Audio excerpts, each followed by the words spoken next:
السلام علیکم ورحمۃ اللہ وبرکاتہ۔ ناظرین، جیسے کہ مسنون دعاؤں میں نے آپ سے عرض کی تھی کہ مسنون دعائیں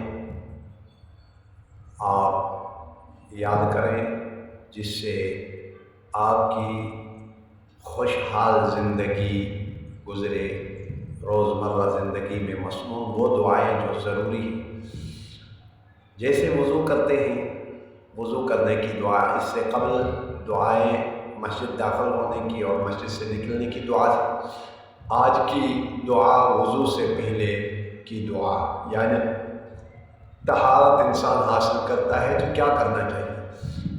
اس کے لیے دعا یہ ہے: بسم اللہ والحمد للہ، بسم اللہ والحمد للہ، بسم اللہ والحمد للہ۔ یہاں للہ کر کے للہ ہی نہیں پڑھیں گے، کیونکہ وقف کرنا ہوتا ہے۔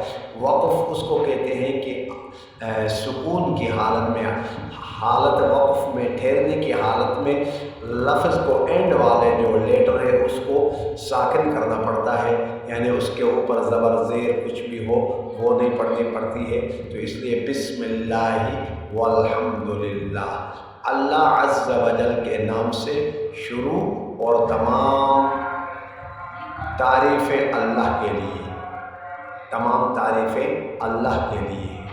اللہ عز و جل کے نام سے شروع اور تمام تعریفیں اللہ کے لیے ہیں، یعنی یوں پڑھیں: اللہ عز و جل کے نام سے شروع کرتا ہوں اور تمام تعریفیں اللہ کے لیے ہیں۔ آج کے دعا مسنون دعا میں یہ یاد رکھ لیں، طہارت حاصل کرتے وقت یہ دعا پڑھیں گے۔ والسلام علیکم ورحمۃ اللہ